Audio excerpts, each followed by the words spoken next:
소망과 생명을 전하는 방송이 있다는 것이 얼마나 감사한 일인지요. 이 굿TV가 올해도 많은 소망의 방송을 전해주시고 또 이 방송을 통해서 새 힘을 얻고 이제 신앙생활 잘하는 사람들이 늘어난다고 하니 정말 감사한 일입니다. 특별히 한국의 종교방송에서 올해 이제 1등 가는 방송으로 이렇게 선정이 되셨다고 하니 진심으로 축하드리고 앞으로도 더 많은 영혼들이 이 방송을 통해서 구원 얻게 되기를 축복합니다. 오늘은 하나님이 주시는 창세기 3장 6절 말씀으로 함께 하겠습니다. 여자가 그 나무를 본즉 먹음직도 하고 보암직도 하고 지혜롭게 할 만큼 탐스럽게도 한 나무인지라 여자가 그 열매를 따먹고 자기와 함께 있는 남편에게도 주매 그도 먹은지라. 간사한 마귀에게 실패한 한 이제 오늘의 이야기입니다. 오늘의 성경을 보면서 이제 우리가 어떻게 해야 성공할 것인가 한번 이 메시지를 통해서 생각해 보자 합니다. 실패한 사람도 있고 성공한 사람도 있는데 오늘 실패한 사람이 더 많다고 합니다. 사업도 또 신앙생활도 실패한 사람들이 더 많다는 것이 마음이 아픈 것이죠.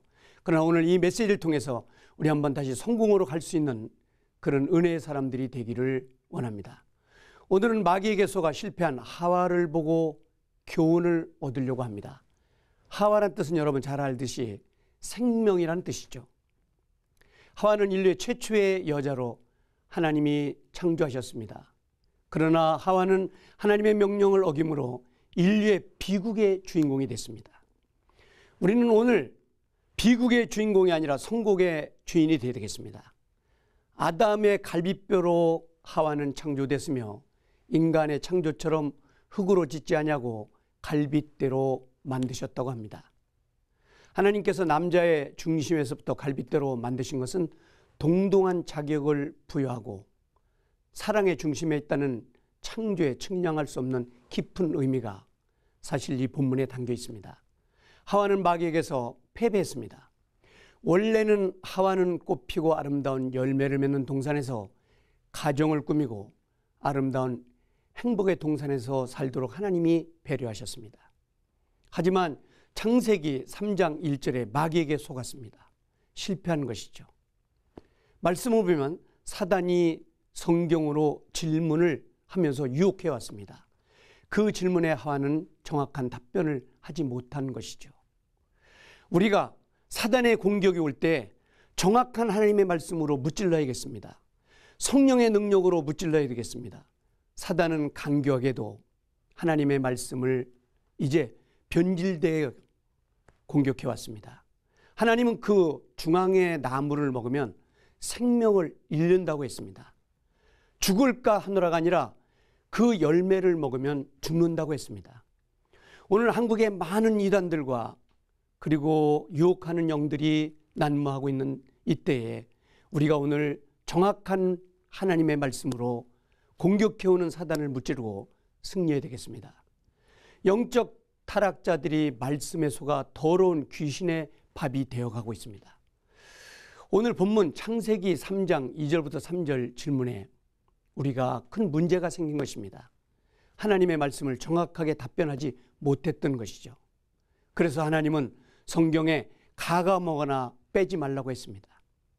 요한계시록 22장 18절에도 하나님께서 우리에게 말씀하시기를 정확한 말씀으로 흔들리지 말 것을 경고하셨습니다.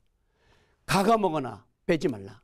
그런데 최근에 우리를 공격해오는 사단과 또 원수들이 말씀을 가지고 우리를 유혹해 오는데 오늘 하와처럼 답변을 이제 어설프게 하는 것이 아니라 정확하게 하나님은 이 말씀을 보고 중앙에 있는 나무의 과실을 먹지 말라 이렇게 말을 했는데도 사단에게 속아서 먹을까 하노라 이렇게 한 것이죠. 하와의 실수로 하나님의 말씀은 가감되었고 빠져나갔습니다. 이 틈을 놓치지 않는 사단은 적극적으로 공세를 펴서 하와를 무릎 꿇게 한 것이죠. 역사의 주인공이 된 것이 아니라 비극의 주인공이 됐습니다. 마귀의 끈질긴 도전으로 실패한 한 여자를 보면서 우리는 앞으로 말씀을 정확하게 알고 이 말씀으로 다가오는 마귀들의 세력을 무찌르고 승리해야 될 것입니다. 이 굿TV를 보면서 말씀으로 승리하는 하나님의 백성들이 되기를 축복합니다.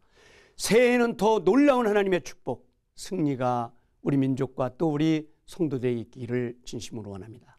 고맙습니다. 대단히 감사합니다.